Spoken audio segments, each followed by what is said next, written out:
and welcome to How to Deal When the Shit Gets Real podcast. I'm Rietta. And I'm Connie. And today we are here with Mr. J. Jay, how do you deal when shit gets real? And just tell us a little bit about yourself.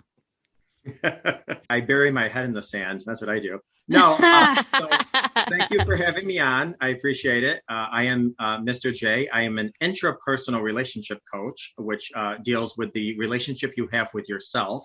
Because I always say the relationship you have with yourself sets the tone for all of the relationships around you.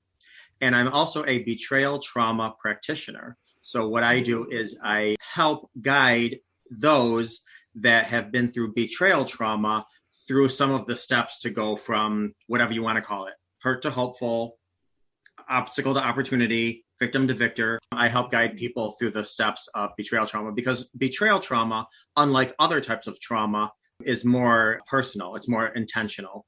So it's slightly different, although our body reacts the same. But not to get on this big, long thing. We can get into that at some point. But how do I deal with when the shit gets real? You buck up, pull up your big boy pants, take a deep breath, and you walk through the fire.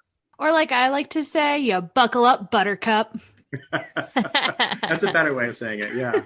So what inspired you to become a relationship coach / I don't want to mess it up, whatever, your betrayal coach? You know, a couple of things. I've always been seriously fascinated with how people react, how they react when they're alone, how people react when they're in a crowd, how people react when they're around people. It's really fascinating. Like, we all have, I don't want to say, we all have multiple masks. The three of us have our podcast mask on. When we talk to our parents, we have our parent mask on. When we talk to our kids or our boss, we have. So it's just fascinating to me, the different types of reactions and responses. Even like if you walk in the mall, just kind of watching people and how they react to their significant others or how they react to their store clerk, or it's just, people are very fascinating. I studied psychology in school. After getting one of my degrees is in psychology, I just started working with people more on a level of marriage, premarital counseling, marriage counseling, things like that. And then eventually I got into coaching because, like I said, really everybody's relationship that they have around them first starts off with the relationship we have with ourselves. If we're loving and generous to ourselves, we're going to be loving and generous to others. You can't give to others what you don't first possess yourself. If you're judgmental to yourself, you're going to by default be judgmental to others. So really working on being the best person you are to yourself is going to benefit not only yourself, but every relationship around you. And then due to my childhood, which was just filled with nonstop ongoing trauma, it was fascinating to me to study some of trauma. And it was a kind of by default how I got into becoming a trauma practitioner. I actually was watching a TEDx video and I wrote to the person who was speaking at the TEDx. And she said, I actually have a membership community online. You're a coach. Would you like to kind of check it out? I checked it out. I was very interested. She said, would you want to go through the program to become certified as a betrayal trauma practitioner or coach? And I said, absolutely. And I did. The rest is history. I just gave you about 20 years and 2 minutes. Well, that's impressive. It was a very impressive 2 minutes. Awesome. So can you tell us a little bit about your rough childhood and how that inspired you to look inward? I don't remember much before the age of 6.5, I don't think. But when I was 7, my family bought a house and we went away for the weekend. Unbeknownst to us, the house caught on fire while we were away. And when we came back home, we pulled into our driveway, which the only thing standing was our chimney, which was on the driveway. Everything was completely burnt down to the ground. Family heirlooms, our first haircuts, all of our toys, you name it, it was completely gone. And as I'm talking to you now, I can still smell the embers. I mean, that's how your body remembers trauma. I don't know how this happened, but my parents couldn't afford house insurance, so we never had house insurance. So we wound up staying with my uncle. He lived in a small trailer. It was my mother and my siblings, and I stayed with my uncle. My father kind of went his own way to try to see if he can find work and establish ourselves. How many siblings? I just had, I have an older sibling and a younger sister, Okay. sibling. My uncle only had a small trailer, so we would all huddle up on the living room floor at night to go to sleep. And after my family fell asleep, that's when my uncle would come and wake me up and bring me into his bedroom so I can show my appreciation for everything he'd done for our family. Oh my So, goodness. and I always tell people, I don't know what was worse, to be honest with you, the violation from my uncle at night or the screaming, deafening silence that I heard sitting around the table the next morning at breakfast. Like Because they knew. They knew and I knew, but my family didn't know. So I wanted to scream as loud as I could, but I just sat there, silently while eating my bowl of cereal. So anyways, we wound up moving closer to in the city. And at this point, I think my mother got a little taste of freedom. So she filed for divorce from my father. When we got an apartment, she kind of turned it into a big nonstop party. It became AC/DC blaring, pot smoking, drug infested, sex all over the place party 24/7 that just went on. My brother kind of left to go stay with my father, and he left to go stay with friends, and I was there with my sister. So I kind of became like the second parent, well, the only parent to her, because my father wasn't around at the time and my mother went into drinking. Basically, it was every night, clean up, throw up, and vomit, and beer cans, and you name it, while everybody was partying and doing their, drugs. And then I couldn't sleep at night because, any random stranger that wanted to come in and, repeat what my uncle did, that was always a concern. And that happened, on multiple occasions. And then I get up early the next morning and get my sister ready for school and feed her, drop her off at her elementary school, run to my middle school. And by that time I was always late. So I was getting detention and I couldn't stay for detention because then I wouldn't be able to pick my sister up. So I would leave detention. It was just a nightmare. And so finally it got to the point where, it was a couple of years later where I told my mother I had to move out. I was, because at the age of 12, I was hospitalized for extreme stress. I remember the doctor asking me, like, he was shaking his head and he was like, why in the world? Like, you're 12. Why are you stressed? This doesn't make sense to me. And I remember just lying and saying, oh, it's school related with tests and report cards are coming out and blah, blah, blah. And, I kind of knew at that point I couldn't stay where I was, but it was a difficult decision because my sister was there. Long story short, I told my mother, I won't give you a hard time as far as collecting government payments for me if you don't give me a hard time and let me move out. That was the decision. I didn't have a place to go, so I left and I kind of stayed on the streets for a while. And it was after the second gun to my temple, which, how ridiculous. What are you going to rob from a homeless person? Yeah, I was just going to ask that. Like, that doesn't make any sense. It doesn't. It doesn't. So, well, I'm just assuming maybe they thought I had money in my pocket. I don't know. Or maybe the little food that I scrounged up somewhere they wanted scrounged up. I'm not sure. But anyways, I remember sitting under a bridge, listening to the cars above me go by. And I would always, I don't know, kind of fantasize, like, where's that family going? Maybe they're going to the beach together. Maybe they're going on vacation as a family.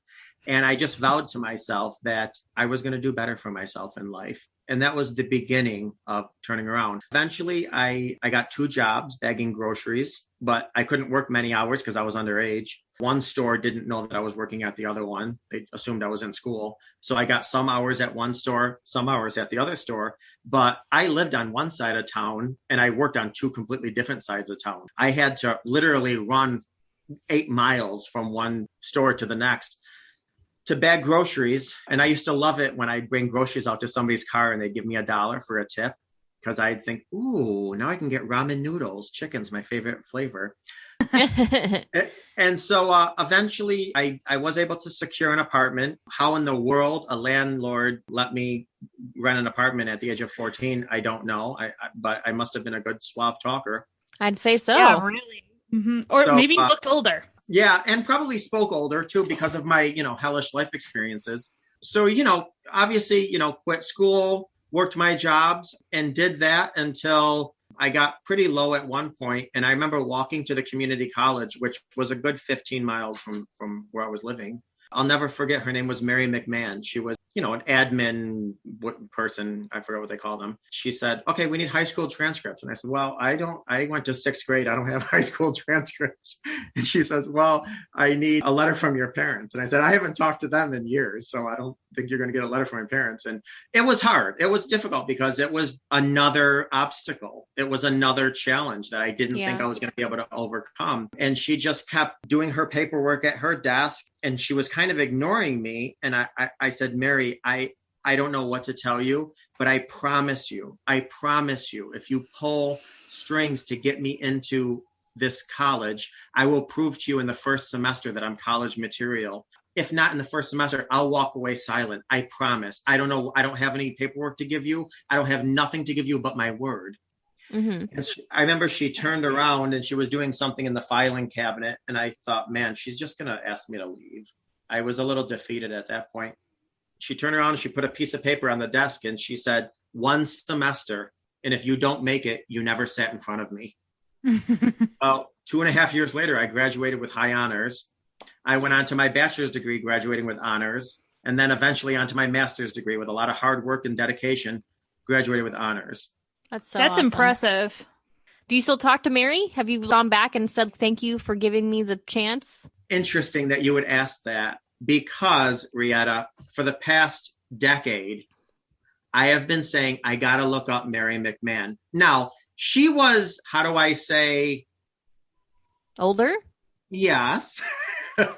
So I'm not sure if I would be able to find her, where she is, if she is even around anymore, but I will be forever grateful to her that she, I don't know, turned a blind eye, or maybe saw the passion and sincerity and determination in my eyes. And I don't know what it was, but she really went on a limb for me. So I had to make it right. And trust me, when I took advanced statistics, when I quit school at 6th grade, that was not easy. That was not easy. Not.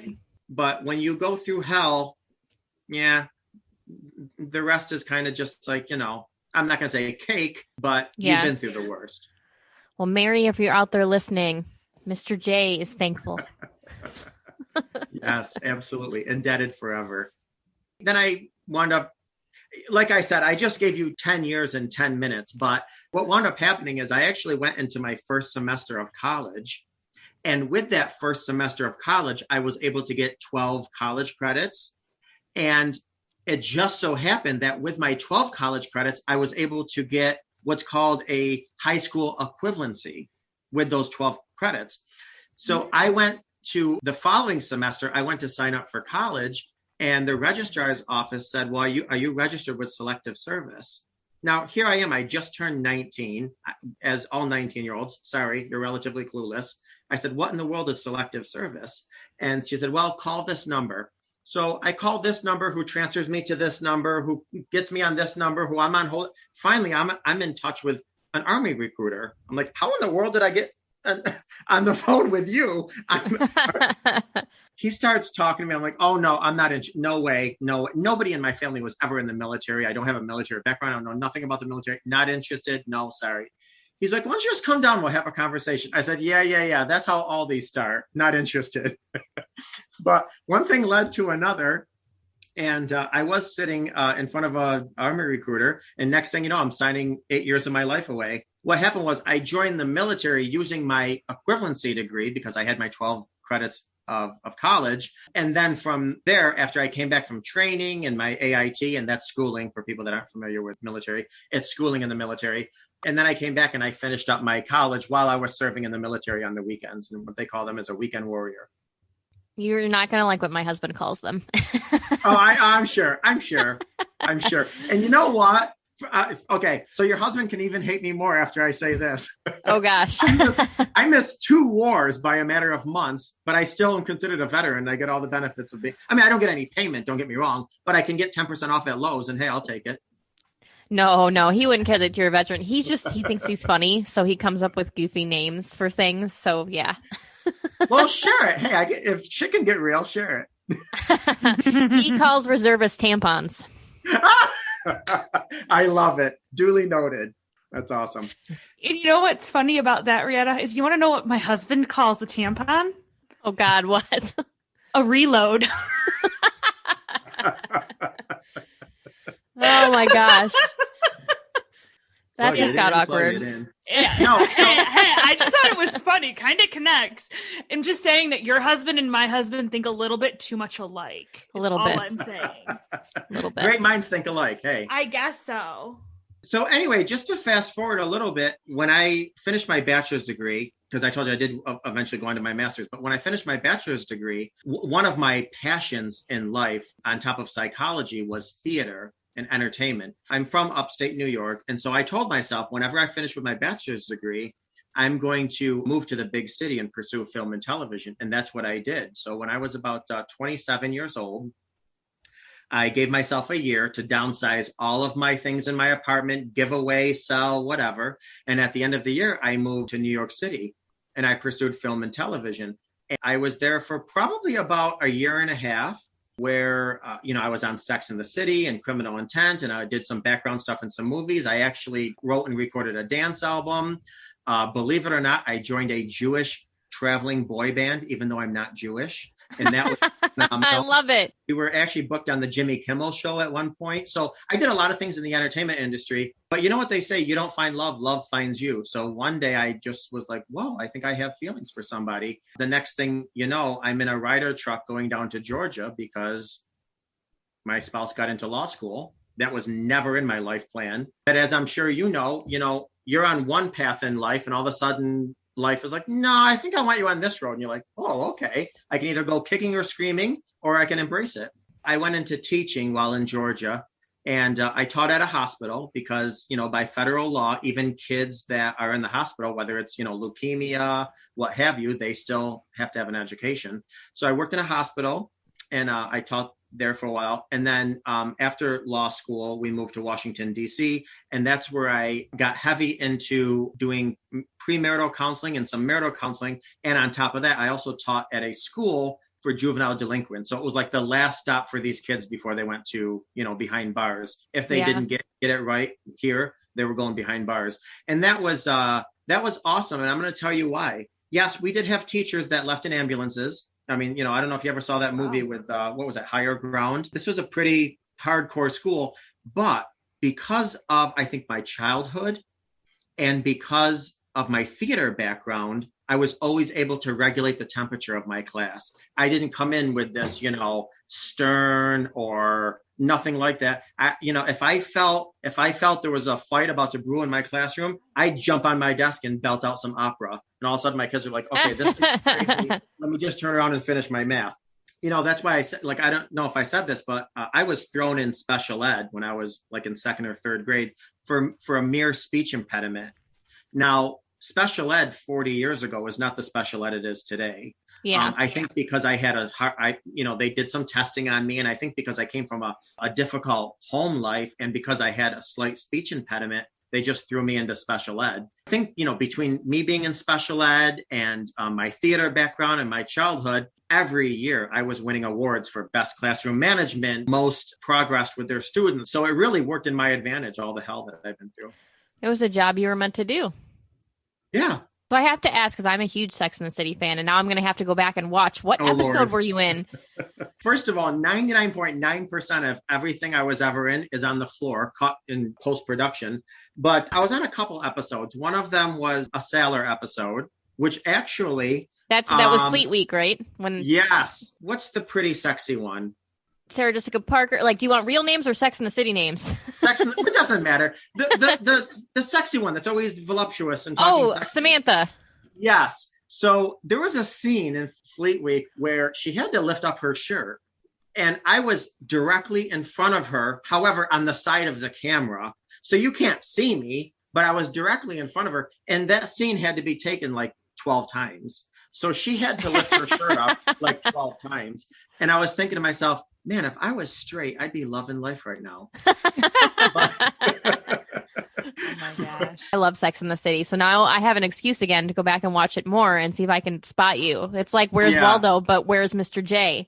Yeah. Well, but I will tell you what, every one of those, all four of those girls are very, very nice. They are very nice.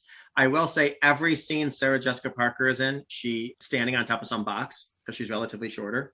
Yeah, you can't see the box because obviously it's out of the camera angle, but she's relatively short. So she's on a box usually and in high heel shoes to even make her look, a little taller than Super that. tall, yeah. Yeah, but I will say one of the things I did enjoy was writing and recording an album, and I used to like gig all over New Jersey and New York, and when we went to LA to be on the Jimmy Kimmel show, I went around to a few clubs and did that and stuff. But anyways, I digress. You did all that, and then of course, from what I've seen too in your bio, you wrote a children's book. So how did you get there? How did you end up writing a children's book? When I started working with kids years ago, 99% of them came from a home with a mom and dad.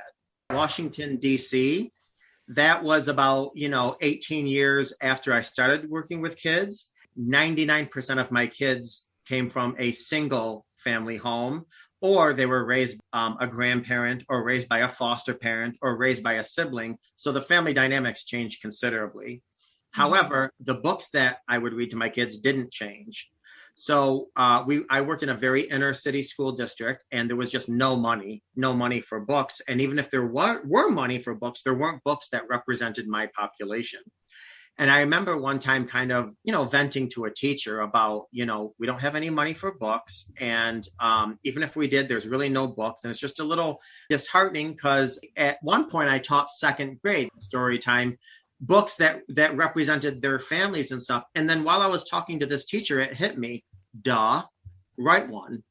That was a pretty long, tedious process, to be honest with you. But I did write one. It's I Am Loved Right Where I Am.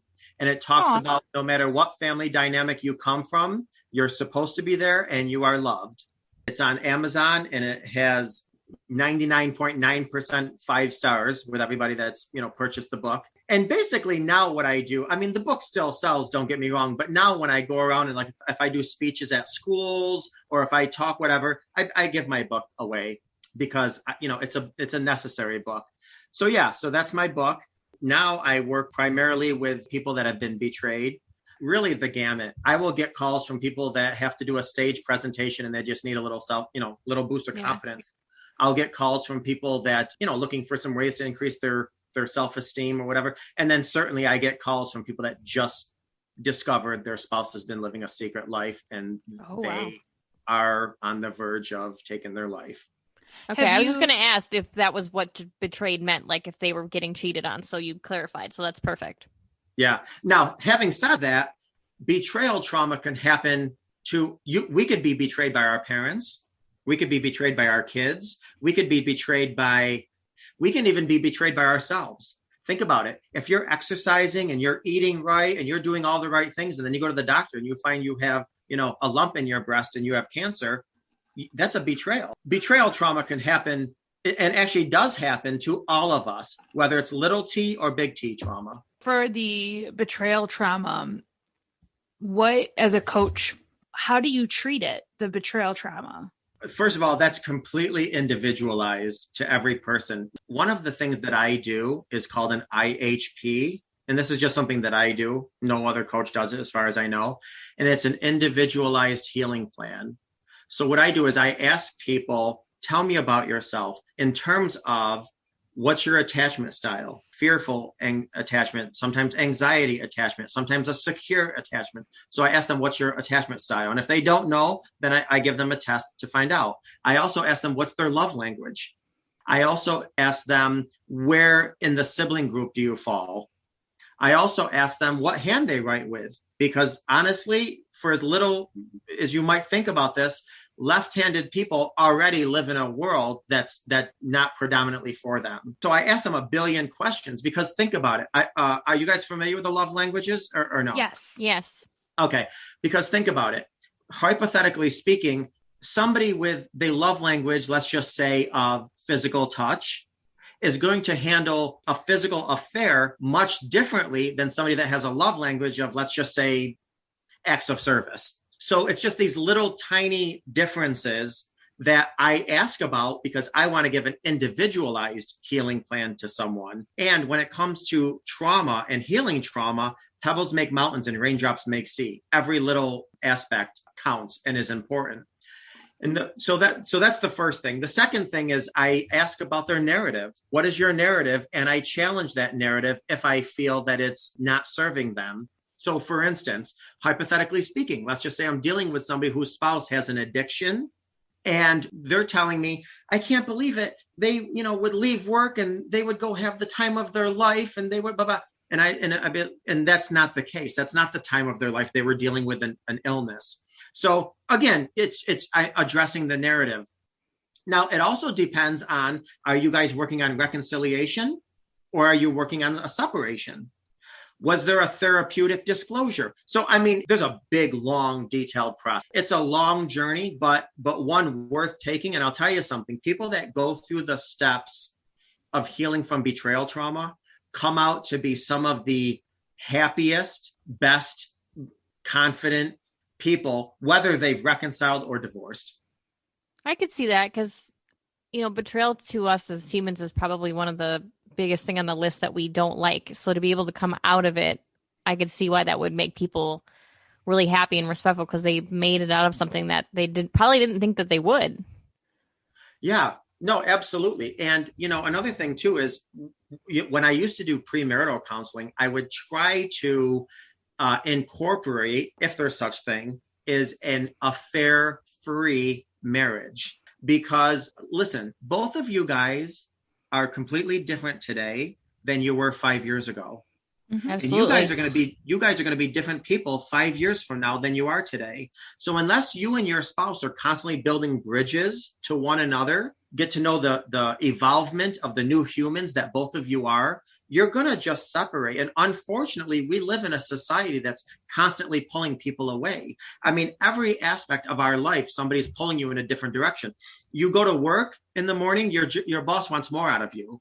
You come home, your kids want more out of you. You go to church on Sunday, the preacher wants more out of you. You come and talk to your spouse, he or she wants more out of you. You are so stretched thin in every area. If you are not proactive to make those bridges to your spouse, before you know it, there's going to be a wedge. And I'm not saying that is, what happens with an affair. You do open a door for a potential affair or betrayal to happen. A lot of couples, they do decide, you know what? I'm not responsible for what my spouse did at all. And they're not. No one's responsible at all for what their spouse or significant other did. But people can take responsibility for how they presented themselves in the relationship and what they both can do together if they're going to reconcile to make the future brighter and better. As my mom says, it takes two. Well, see, I have a music background, so I immediately start singing Rob Bass. It takes two to make things go right. Oh, that's a good one.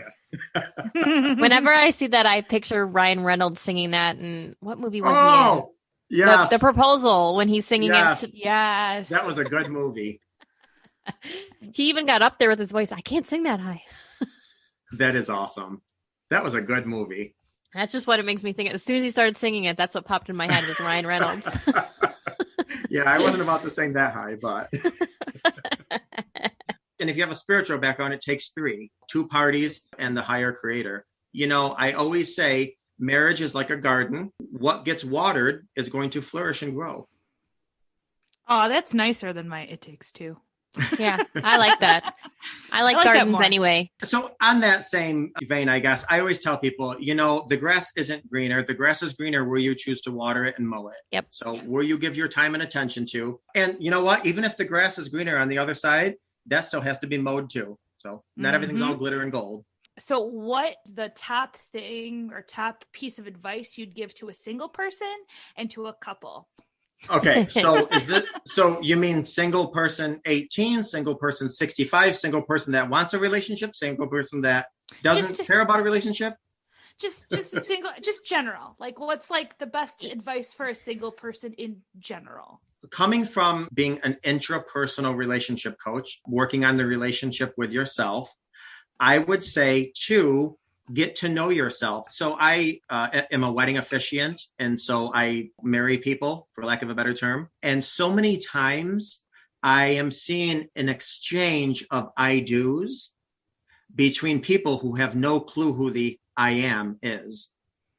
And what happens is that one person thinks they're marrying somebody who they're not, because if you're bringing forth somebody that you don't even know, your spouse isn't psychic.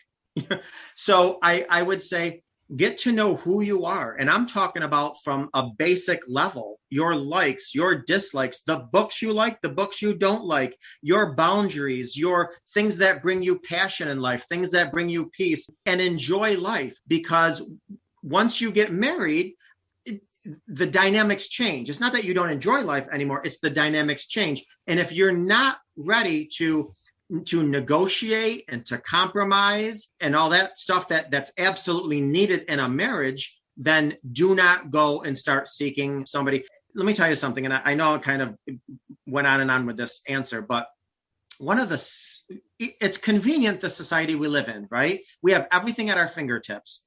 The problem with that, though, is that, for instance, if we want a meal, we go through a driveway and within minutes we get a meal. If we're horny, we get on an app and within minutes we can meet somebody for sex. Anything we want within minutes is at our fingertip.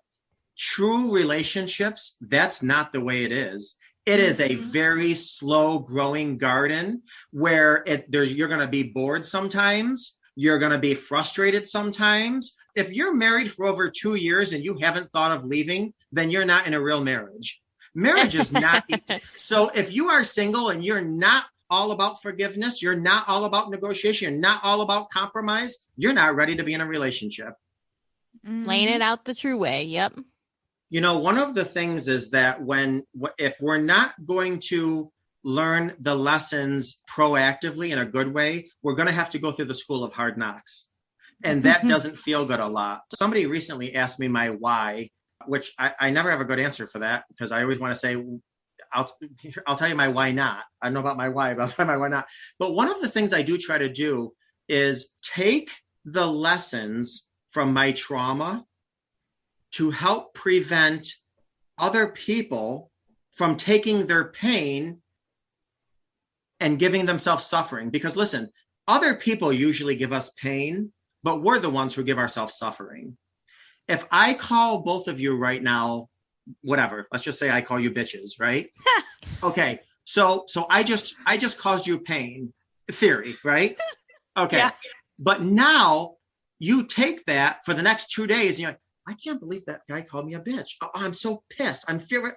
Well, now you're causing your own self-suffering. Mm-hmm. So I caused your pain, but you're causing your self-suffering. So one of the things I want to do is use the lessons from my trauma to prevent people from causing themselves suffering after they've been pained. And that's one of the reasons we started this podcast, so that other people knew that they weren't alone and they could learn from others. Yes, because I'll tell you something, and I think that's why I'm a pretty successful coach, because trust me when I tell you, there's a lot of life coaches out there that call themselves life coaches and they don't have a client. But I think one of the reasons I'm relatively successful is because I think people like relatability even over likability. Think about it. If, hypothetically speaking, and I hope I don't touch any triggers, and I apologize if I do, let's just say, well, let me use somebody else. Let's just say somebody lost a child, miscarriage, what have you. And you're talking to somebody who didn't have a miscarriage, and they're giving you sympathy and they're giving you, all the right words. But boy, isn't it different if you talk to somebody who also had a miscarriage? Yes. So people want relatability over likability. As disgusting as my childhood was, as horrible. I mean, my God, being molested by my uncle wasn't fun. Losing everything in a fire wasn't fun. Never sleeping at night because strangers would come in and violate the hell out of me anytime they wanted, any place to do it. That wasn't fun. Living on the streets wasn't fun. Having a gun to my temple wasn't fun. But if I could use my trauma to help somebody else, then all of that shit wasn't in vain. Because I'll tell you what I say all the time is that we all go through crap. And if you don't learn from it, you paid a fee. But if you do learn from it, you paid tuition. So every time I help somebody, I'm paying tuition for my childhood. I like that. That's a good saying. And also, do you renew vows? Because we're going to renew vows next year, and you would be so much fun to have. I would love to do that, Rietta. No, you need to come and do my brother-in-law's wedding. Come to Chicago. Do a 2-for-1. There you go. We'll do a 2-for-1 deal. 2 first. Yes, and I'll tell you something. Renewing of vows is awesome. I'm glad you guys are thinking about that. You're putting your marriage, as a priority. I don't know if you're going to change your vows, but it's always good to take a look at them and update them or upgrade them because you guys are growing together. It's funny when people say human beings. We're not human beings. We're human evolvements. We're not beings. I'm not the same. Like I just said, I'm not the same person I was 5 years ago. Nobody's a being. We're human evolvements. So That's it's good true. to constantly, work on those vows and upgrade them. Unless life is peachy and perfect, keep the vows you had and keep going and flowing. Yeah, when I got married, I really wanted to do like individual vows, but we just stuck with the regular church vows because Tom was like, I'm not good like at the time he's like, I'm not really good with words and stuff and like I'll forget and I just want to have like the regular I do's. And so I was like, okay, fine, like I don't care one way or the other, I'm marrying you, I still love you, obviously. But now that you said like doing and evolving your own vows or whatever, that's what I would do for like a renewal for sure, because a renewal is a little bit more relaxed. I think there's a little bit less stress, I would hope. On top of that, when we first get into a relationship, it's passionate love. A lot of our love is based on feelings. It's passionate love. Well, after you're with somebody for a while, it grows more into a compassionate love. So it's no more on feeling, it's on choice. I mean, think about it. I don't know about you guys. I mean, I'm going on 20 years of marriage. Oh my gosh. And I love my spouse, but I'm not sure there's butterflies when he pulls into the driveway. But I'm happier and more in love and turned on now than I ever was. But that's a choice. 18 years ago, 19 years ago, there were butterflies. Yeah. That was a passionate love. Now it's all about choice. So to renew your wedding vows, it's no more about passionate love. Now it's about compassionate love. You adopted kids, right? Oh, yeah. I wasn't sure if, because we did right before this episode, we talked about the next person. So I was like, I can't remember if it was Jay or if it was the next person. So I wanted to ask you, how was your trip with adoption? Like, how did it go for you guys? All right. So I'll tell you. And by the way, that's so true, because when we went house hunting after like the umpteenth house, I was like, wait a minute, was that the one with the dual staircase or the band? So yeah, when you're talking about guests, I can understand. So basically, long story short, oh Lord, where do I want to start with this? I'm going to try to be very, very quick. Right after law school, Eric, my spouse, took me to Italy. We went to Rome, we went to Florence, and then on our last day of Venice, we were walking on one of the side ravines. The water's beautiful in Venice. It's so romantic. And we were sharing an umbrella because there was light rain coming down. And he stopped and he got on one knee and he pulled out a ring. And he said, would you make me this happy forever? I thought he was joking, but you're like, no. After I came to and I had some tears in my eyes, I said, yeah, I'd be a fool not to. As soon as we came back, we started planning for the wedding. We had a big, beautiful wedding. We went to Greece for our honeymoon, and it's beautiful. Oh my gosh, I love Greece. Pretty much the day we got back from Greece, we started the adoption process. For people that are not familiar with the adoption process, one of the first things you have to do is you have to create what's called a birth mother book. And what that is you have to give the birth mother who's carrying a child a book about you so she can look at it, so she can choose you to give the child to. So we first started working on the birth mother book. We went with an agency. I'm fast forwarding, but there's a lot with this. And then it was about, I think 13 or 14 months later, we got a call and they said, there's a birth mother that would like to meet you. We met her on a Thursday. We were in the first sonogram the following Tuesday, and we were in every doctor visit thereafter until she went into labor.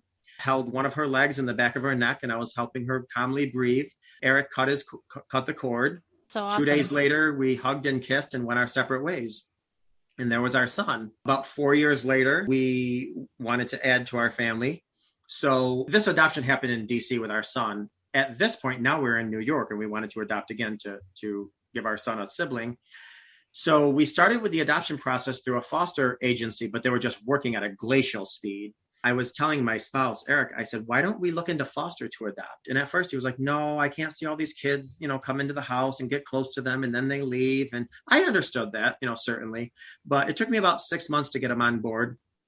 And finally, he did get on board. And so we went through all the process of foster to adopt paperwork. I remember right in the middle of it, the social worker at one point said, wait a minute, are you guys thinking of adopting a baby? Because if that's the point, stop doing what you're doing. You're not going to adopt a baby through the foster care system. Yeah. If you do adopt, it might be 5, 6, 7, 8. It's going to come with some attachment issues possibly.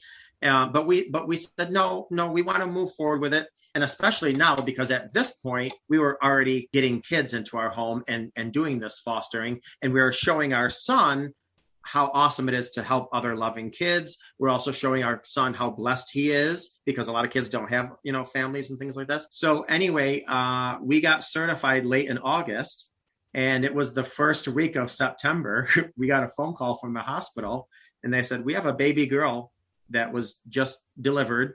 And if you want her, she's yours. We went into our nursery and talk about gender stereotypes. Within 45 minutes, that whole nursery that was blue turned all pink. And we were off to the hospital and we were holding our baby girl. 3 months later, when we went to court to solidify the whole adoption, the birth mother came into court and we actually had a chance to talk to her. And what was phenomenal is, so my spouse is Filipino. I'm half Irish. And when the birth mother walked in, we were talking, and she's Filipino, and the baby's birth father is half Irish. Oh my gosh. So interesting, Yeah. And she told us, she said, I never knew I was pregnant. She said, I woke up one day, it was like 2:00 in the morning and my bed was soaked. She said, so I called my best friend and I said, I think I'm pregnant and I think my water broke. Can you take me to the hospital? And the friend picked her up and brought her to the hospital. And when she got to the hospital, the doctor said, you're 4.5 centimeters dilated. We need to get you right in, which was probably a blessing because she was never emotionally attached. She never knew she was pregnant. She delivered the baby. An hour later, she signed herself out of the hospital. And that's when we got a call, saying, hey, okay, there's a girl if you guys are interested. Both adoptions, are relatively closed. There's no birth mother involved or whatever. Both birth mothers told us, we're not going to bother you ever, but if you ever need anything, don't hesitate to reach out. And they were both two beautiful adoptions. And now we have a 10-year-old and a 5-year-old. That's amazing. And it's happy to hear because my husband and I want to foster to adopt. And it's always like, it's a scary thing, like this you said, because you have kids possibly coming in and out. So it's nice to hear a very positive story with it.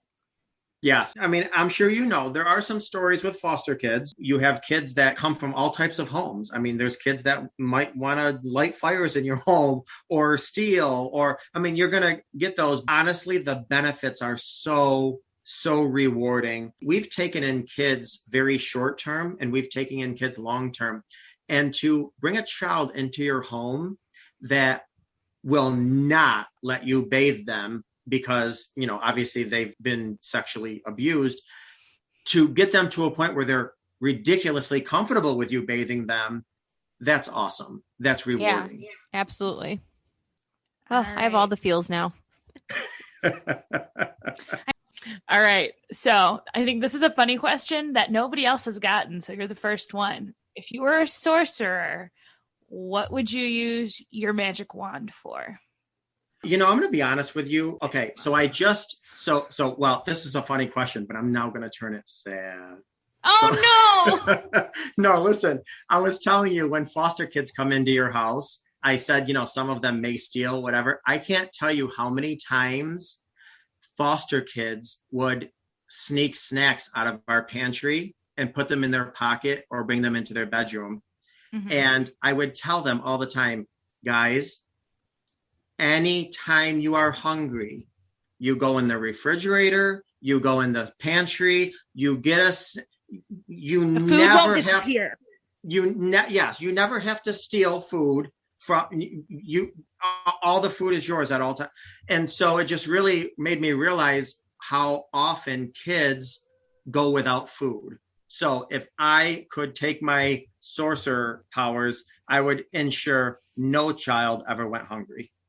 Aww. I have a quick question for both of you. Oh, where did your parents come up with both your names, Constance and Rihanna? Mine is my grandfather's mother's name. Love it. Okay. Mine's kind of the same. So my great-grandmother was Henrietta. So my parents just took off the hen. Oh, snap. I love it. Well, I just want to tell you, you guys have been absolutely wonderful. This has been an amazingly uplifting and funny and emotional chat and interview. And I really appreciate you guys having me on your show. Thank you for coming on our show. Yeah, thank you so much. We've really enjoyed having you. And if at any point either of you or anyone could use any of my services, I don't know if you've checked out my website. It's mrjrelationshipcoach.com. Happy to help anybody out that could possibly use any of my services. And I don't say that sell myself on anything. I say that because so many people do not come forward that are going through betrayal trauma out of shame and guilt and fear and isolation and all that stuff. And I want them to know it happened to you, but it's not about you. I also have to say, I really liked your website. Oh, thank you. Because we see like a lot of websites and some are great and some are not. Yours was good. We will link your website in the show notes so people can easily find you. You guys are awesome. Thank you so much. You guys have a wonderful night. I really enjoyed this conversation. This is How to Deal When Shit Gets Real, guys. Listen to us every Friday and don't forget to like, rate, and review and check us out on all of our social media. Thank you so much for joining us.